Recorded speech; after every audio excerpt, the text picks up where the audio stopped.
I had 3 days to decide whether to save my son-in-law's business or let it burn. I chose the match. Let me back up. My name is Gerald. Wait, no. My name is not important. What's important is what I built. 37 years in commercial plumbing contracting in the greater Nashville area. Not glamorous.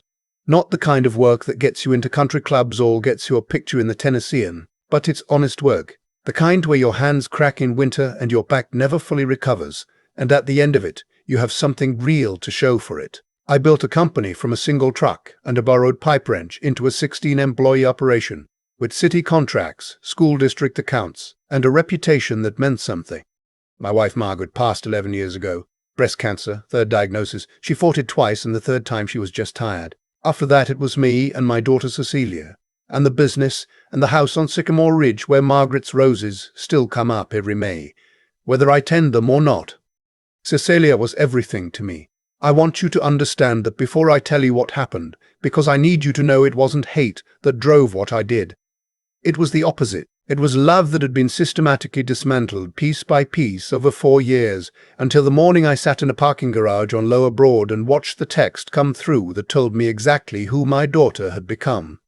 She met him at a real estate conference in Scottsdale. His name was Roland, and he was 34 and polished in the way that men are polished when they've never actually worked for anything but have learned to perform the appearance of it.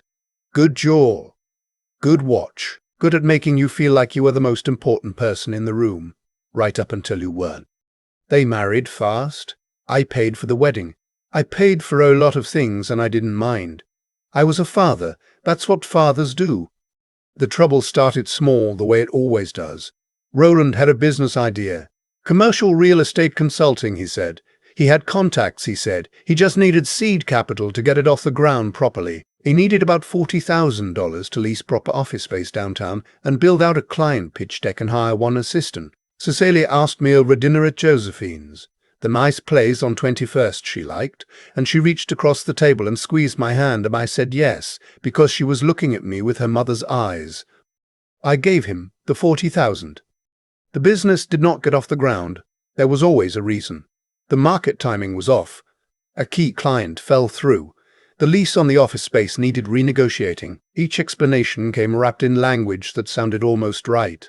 The way a counterfeit bill looks almost right until you hold it to the light. 6 months later, he needed $22,000 for a different angle on the same business. I gave him that too. I am not a stupid man. I want to be clear about that. I am the kind of man who reads contracts, who builds estimates within 3% of actual cost, who has never once been late on a tax filing. But I am also the kind of man who loves his daughter in a way that made me into a version of stupid I didn't recognize until it was almost too late. The third ask came 18 months into the marriage. He sat across from me at my own kitchen table with a legal pad full of numbers and told me he needed $60,000, and this time he wasn't asking for an investment. He was telling me it was necessary. He said Cecilia needed stability. He said they were thinking about starting a family, and it was hard to do that without a financial runway. He said he knew I had the money and that I wasn't using it for anything particular. I wasn't using it for anything particular. I set my coffee cup down on the table and I looked at him for a long moment.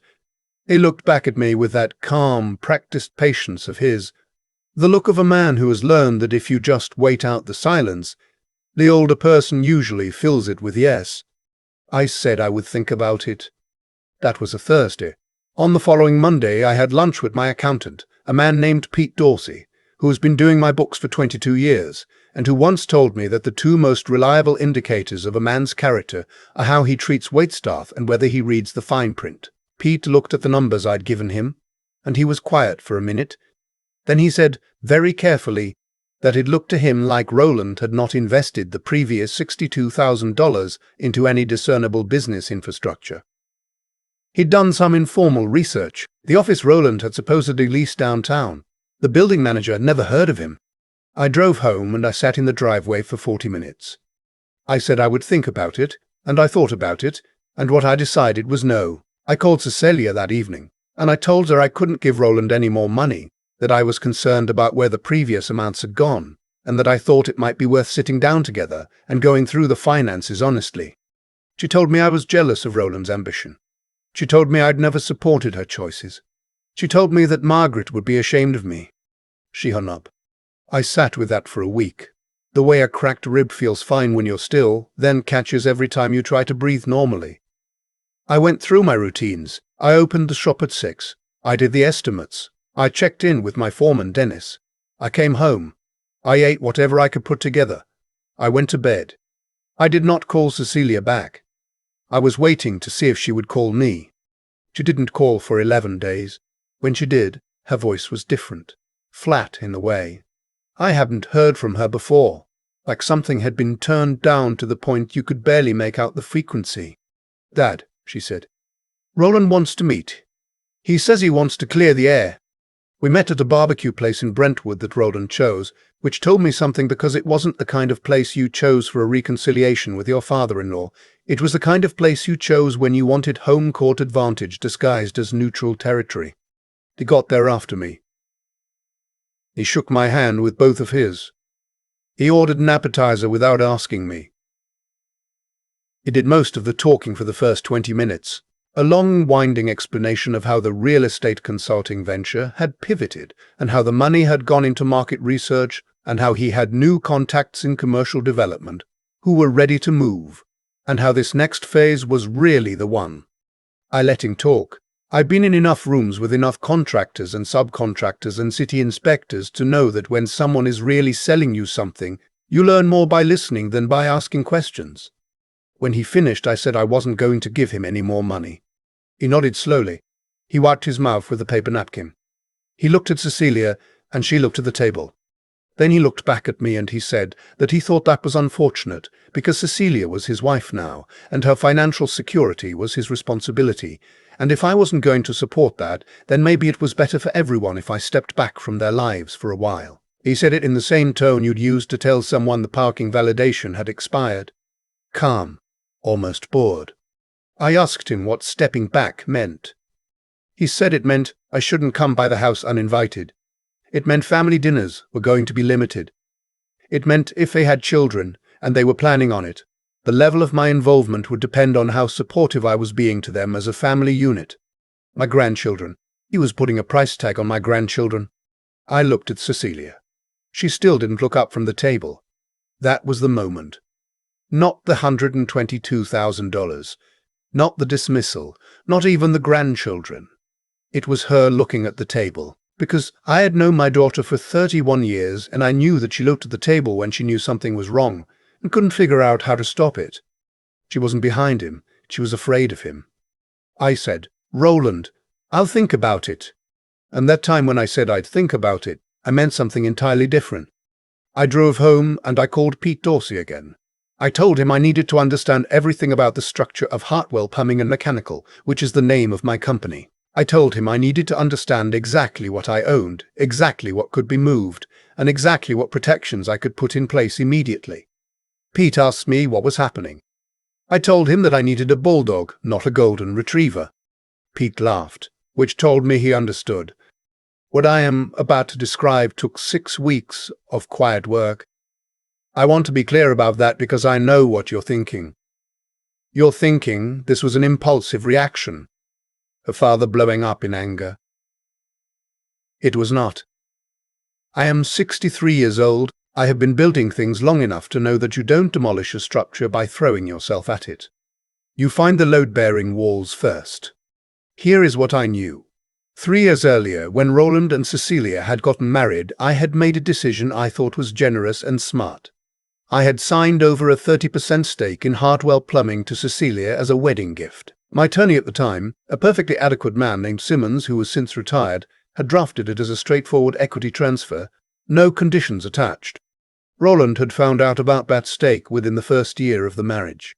I knew this because he started asking questions at family dinners about the company's revenue, about our city contracts, about what a business like ours would sell for on the open market. The questions had the texture of homework. He was already thinking about what 30% of my company was worth.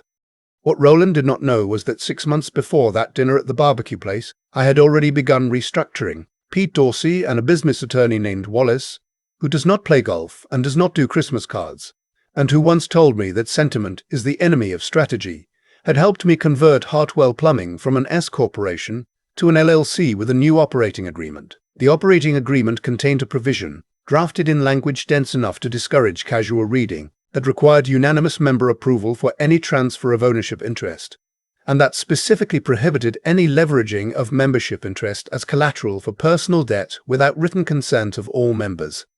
I was the managing member. I had 70%. That made me the all. Cecilia had signed the new operating agreement. She had signed it because I had told her it was routine restructuring for liability purposes, which was true, and because Roland had been on a golf trip that week and hadn't reviewed it, which I had timed deliberately. I am not proud of the timing. I am honest about it. What I found out over those 6 weeks working with Pete and Wallace and the private investigator I hired, a retired Davidson County Sheriff's deputy named Mac who charges $800 a week and finds things people believe are well hidden, was this. Roland had taken out a personal line of credit through a Nashville-based private lender for $240,000. The collateral he had pledged was his interest in Hartwell Plumbing, which was Cecilia's 30% stake, which he had apparently persuaded Cecilia to assign to him for estate planning purposes through a document signed 14 months ago. He had pledged my company as collateral for $250,000 in personal debt. He had used my daughter's signature to do it, and he had used that money, Mac determined, mostly on a failed attempt to flip 3 residential properties in Murfreesboro that had gone badly sideways, plus what looked like a fairly serious gambling habit that centered on a poker game that ran every other Friday night in a rented room above a sports bar on Nolensville Pike. The lender was not a bank.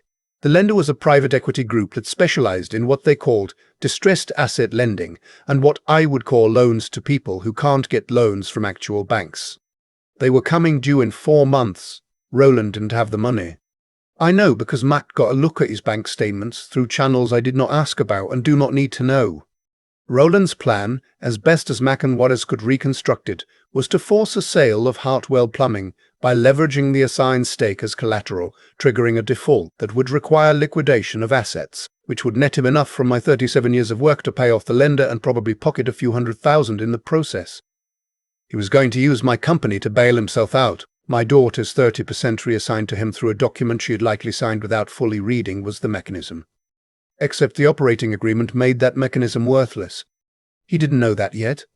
I sat at my kitchen table on a Wednesday night in February, the same table where Roland had sat with his legal pad and told me I wasn't using my money for anything particular, and I understood something that took the breath out of me for a moment. He had not married my daughter because he loved her. He had married her because she was the key to something he wanted to unlock. And in 4 months, when the lender came calling and the mechanism failed, the pressure would all come back down on Cecilia. That was unacceptable. I called Wallace. What happened next took 10 days and felt like controlled demolition. You know when they bring down an old building in a city, how they wire every floor separately and bring it down in sequence so it falls into its own footprint instead of onto the street. That is what Wallace and Pete built for me. First, the operating agreement. Wallace sent a formal notice to Cecilia as a minority member that the attempted assignment of her membership interest to Roland had been executed without required member approval and was therefore void under the terms of the operating agreement. It was polite and precise, and there was nothing Roland could do about it. Her 30% reverted to her personally. His collateral for the $240,000 loan ceased to exist. I did not tell Cecilia this was coming. I could not, because Roland monitored her phone. Mac had confirmed this through the metadata on a document she had forwarded from their shared email account. I would get to Cecilia, but not yet. Second, I called the private lender directly. I spoke to a man named Bryce who was professionally suspicious from the first word, and became more so when I introduced myself as the managing member of the company whose stake Roland had offered as collateral. I told Bryce that the assignment was invalid and that his lender held no enforceable interest in Hartwell Plumbing. I told him I was not his adversary, but that his problem was not with me. I suggested he look closely at what Roland had represented to him when he applied for the loan. I told him that representation might constitute fraud. Bryce was quiet for a moment. Then he said he appreciated the call. Roland got a certified letter from the lender the following Tuesday. I know because Mac was watching. Third, and this is the one that required me to sit still and be very cold about it, I had Wallace document the full scope of Roland's financial misrepresentations and file a formal complaint with the Tennessee Secretary of State's office regarding his unlicensed practice of real estate consulting, which requires specific licensure under Tennessee code that Roland had never obtained. Wallace also prepared a package for the Davidson County DA's office. The package included the fraudulent assignment document, the loan application with Roland's misrepresentations about the collateral, and a sworn affidavit from Mac regarding the source of the $240,000 and where it had gone. I did not send the DA package yet. I held it. That was the load-bearing wall I hadn't taken down yet. I needed to talk to my daughter first. The problem was access. Roland had systematically narrowed her world. Her closest friend from college, a woman who had been in their wedding and who reached out to me through a mutual contact, told me she hadn't had a real conversation with Cecilia in over a year. Not because Cecilia was cruel, because Roland was always nearby or always had a reason why this week wasn't good for getting together. I did what I should have done a year earlier.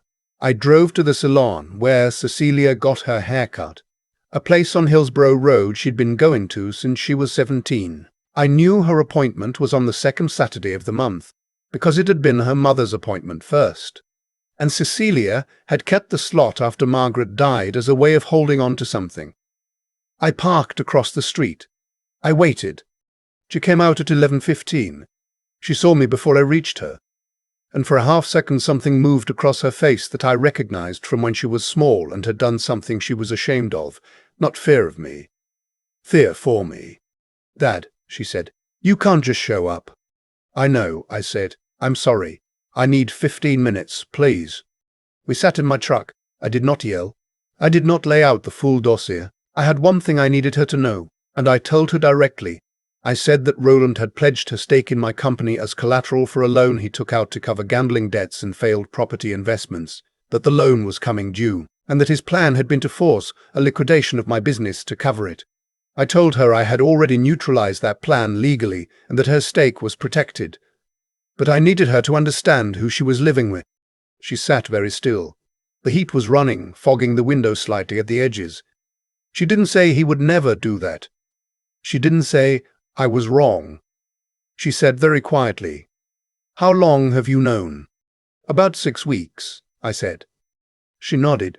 She looked at her hands in her lap. I told her that I was not going to tell her what to do.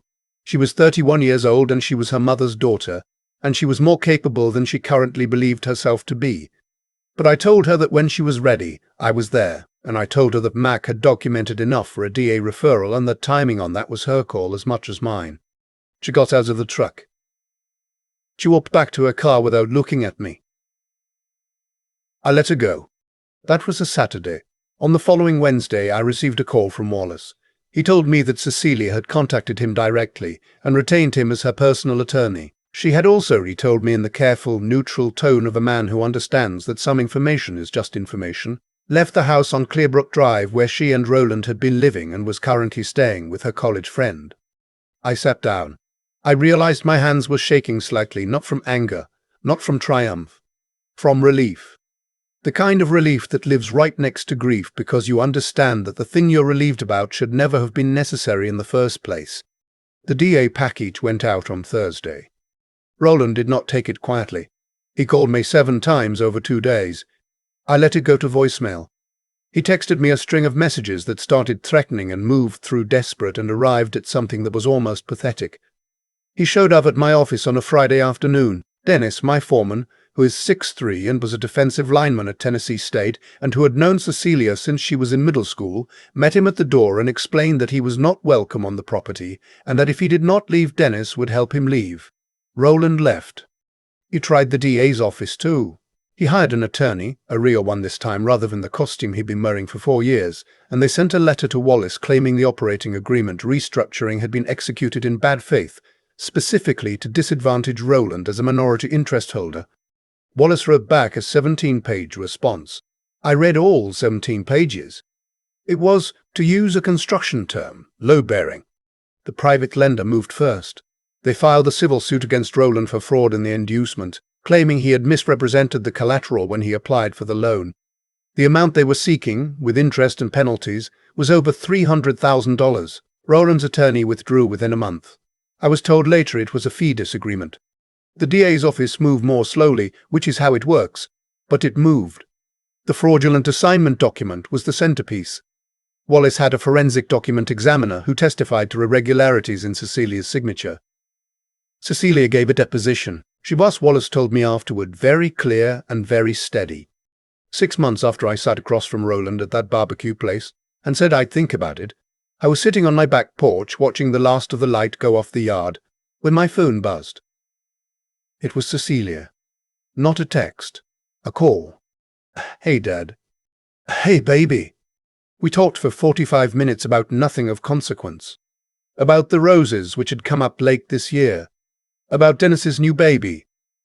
About the possibility of her spending Thanksgiving in Nashville this year for the first time in 3 years. At the end she said, "I know you didn't do this to be right." "I know you know that," I said. She was quiet for a moment. Then she said, "It had me convinced you were trying to control us. That the money thing was about power." I thought about 37 winters of pre-dawn start times. I thought about Margaret in the 4th row of Cecilia's college graduation wearing the yellow dress she'd bought for the occasion. I thought about the roses that come up every May whether I tend them or not. "Money is the easy part," I said. "The hard part is the 37 years before the money." She didn't say anything for a moment. Then she said, "I know, Dad, I know that now." Roland pleaded guilty to 2 counts of fraudulent misrepresentation in a civil proceeding and 1 count in the criminal case. His attorney negotiated it down. He avoided prison time but received a 5-year suspended sentence, a permanent injunction against working in any capacity that involved managing other people's assets, and a civil judgment for the full $312,000 owed to the private lender, which would follow him for the rest of his working life. The last I heard, he had moved to Memphis and was working in some capacity in restaurant management. It was honest work. Maybe it would teach him something. I had no energy left for hoping either way. Hartwell Plumbing and Mechanical is still operating. We picked up 2 new school district contracts this spring. I promoted Dennis to operations manager, which he has been doing in practice for 4 years anyway, and which I should have formalized before now. I am thinking about the transition plan, about what it looks like to hand this off in a way that protects what it took to build it. Cecilia is in therapy.